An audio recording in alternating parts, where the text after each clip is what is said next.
They don't want you calm. They want control. The moment you stop reacting, you become dangerous. They can't manipulate calm. They can't twist stillness. Narcissists thrive on your emotional energy, your confusion, your hope, your guilt. But Stoicism? That's their worst nightmare. This video isn't about being polite. It's about psychological survival and freedom. Total, unapologetic, unshakable freedom. Number 1. What narcissists actually want. They want everything on their terms. Every word you say, every look you give, every decision you make, filtered through their approval. If it doesn't feed their control, they will distort it, reject it, or weaponize it.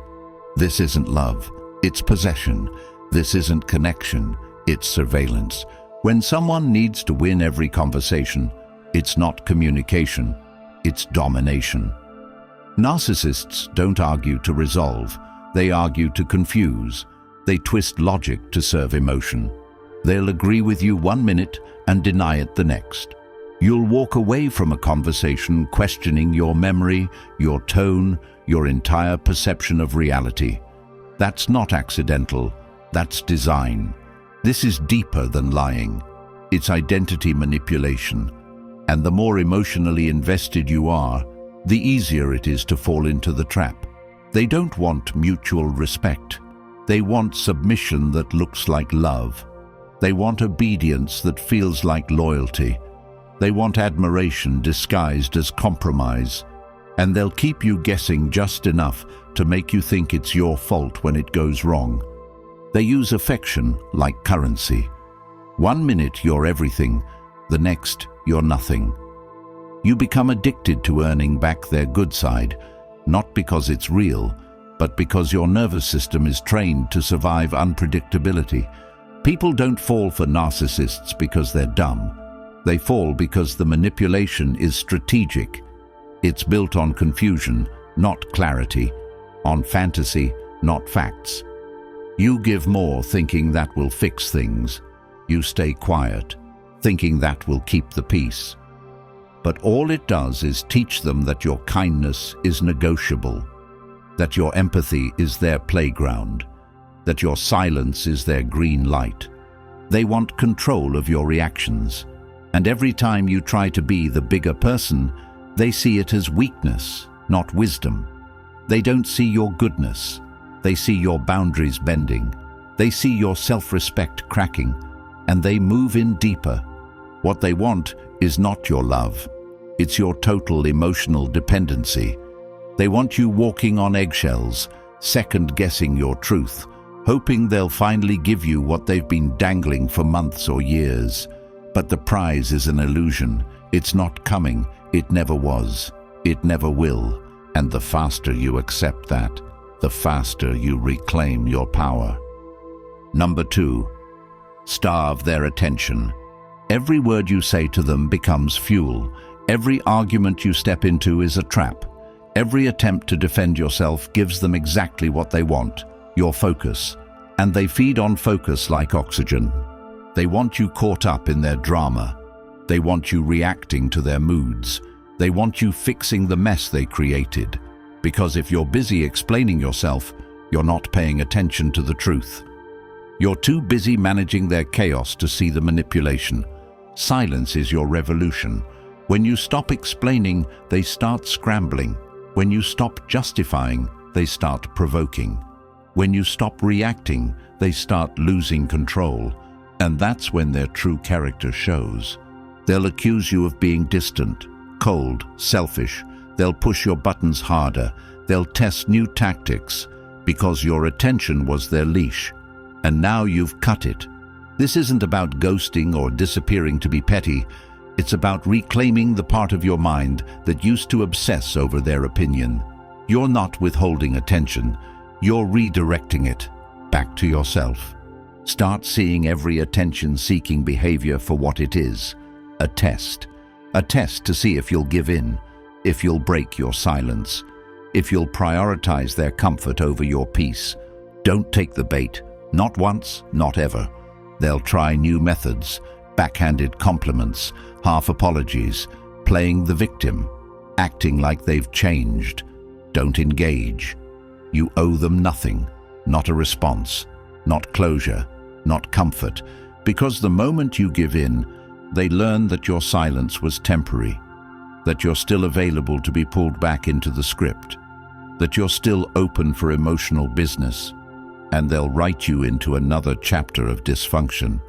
But when you remain still, when your calm is consistent, when your silence is sacred, they have no script to play, no stage to perform on, and that's when they start to fade. You don't defeat manipulation with confrontation.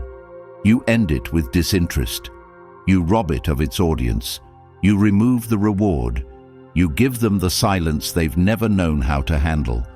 And in that silence, you get your power back. Number 3, don't chase closure. The idea that you'll finally get closure is one of the cruelest lies you've been conditioned to believe. That if you just say the right words, if you just listen hard enough, if you just stay one more day, one more call, one more message, it'll all make sense. But they don't want resolution. They want confusion. They want you stuck in mental loops. They want you analyzing every word they said 6 months ago.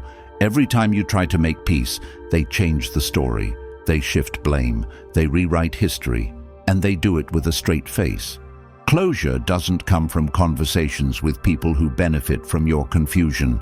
It doesn't come from hearing their side of the story. It comes from seeing the story clearly, maybe for the first time. You're not going to get the truth from someone who's built their entire identity on avoiding it.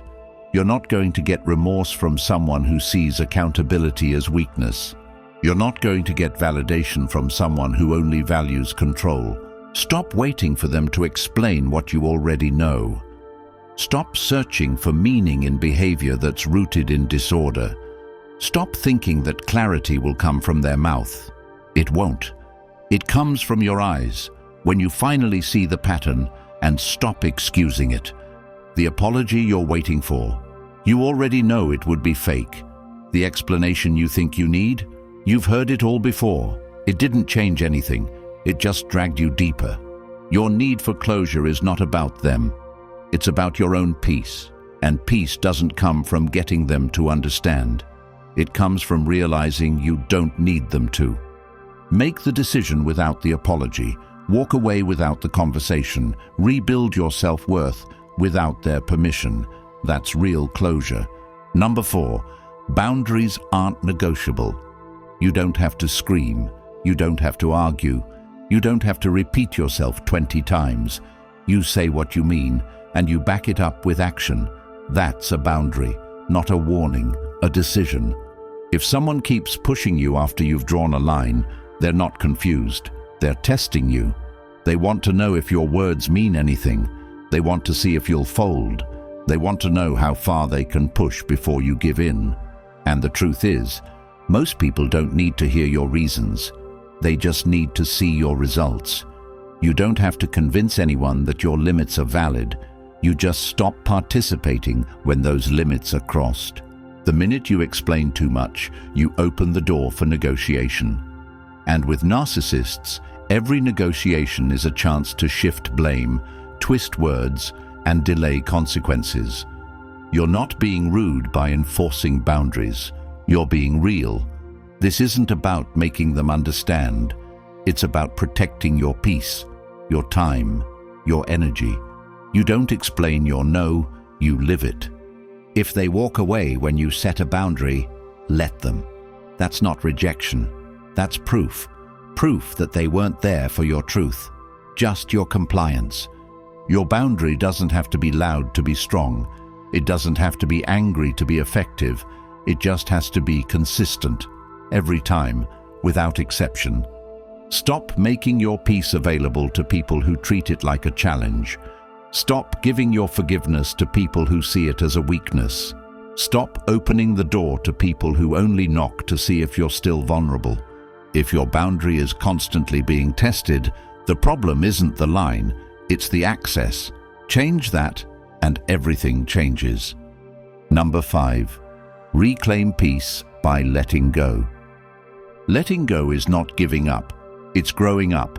It's realizing that not everyone deserves a front row seat to your life. Not everyone qualifies for your attention, your love, or your trust.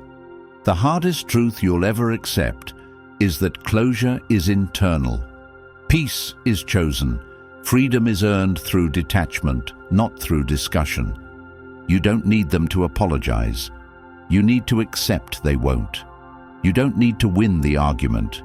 You need to stop stepping into the ring. You don't need their validation. You need your self-respect. Reclaiming peace means removing your emotional currency from places that never appreciated its value. It means building a life where you don't have to constantly defend your decisions, your tone, your truth. Letting go doesn't mean you forget. It means you remember everything clearly, and you finally stop letting it control you.